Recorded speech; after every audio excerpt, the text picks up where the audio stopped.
I grew up in basically a non-Christian home. Faith was not an important or a major part of my growing up experience, certainly not the Christian faith. And it was a warm, loving home, but we learned very little about the Christian faith other than hearing the Christmas story at Christmas time. But I met Christ through the ministry of Young Life in high school.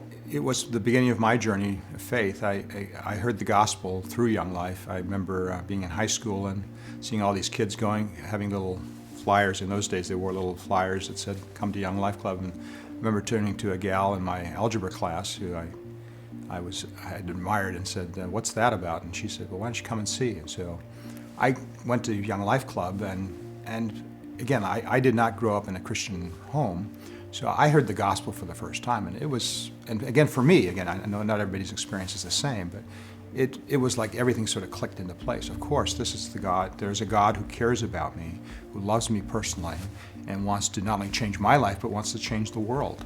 And it gave meaning to my life in a way that nothing else had. And met me where I was at the time, and the Young Life leader, his name is Terry Olson. He's still, I think, alive and doing well. But he connected. I think the other thing that he did well, which sometimes in Young Life, the church is not necessarily a part of people's experience. It sort of becomes an alternative to church. But my Young Life leader was quite wise, I think. I asked him, "So where should I go to church? What should I do next now that I'm a Christian?"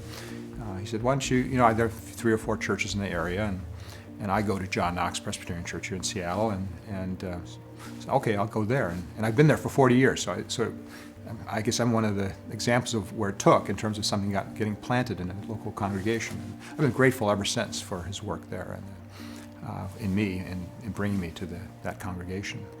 And I think the work of Young Life is really being able to tell the gospel in a way that is understandable to kids, at least in my generation, and being able to talk about the gospel in a comprehensive way, in a simple way, that Jesus has come to change our individual lives and to change the world in which we live. I think it's been a marvelous ministry, and I'm tremendously grateful for it.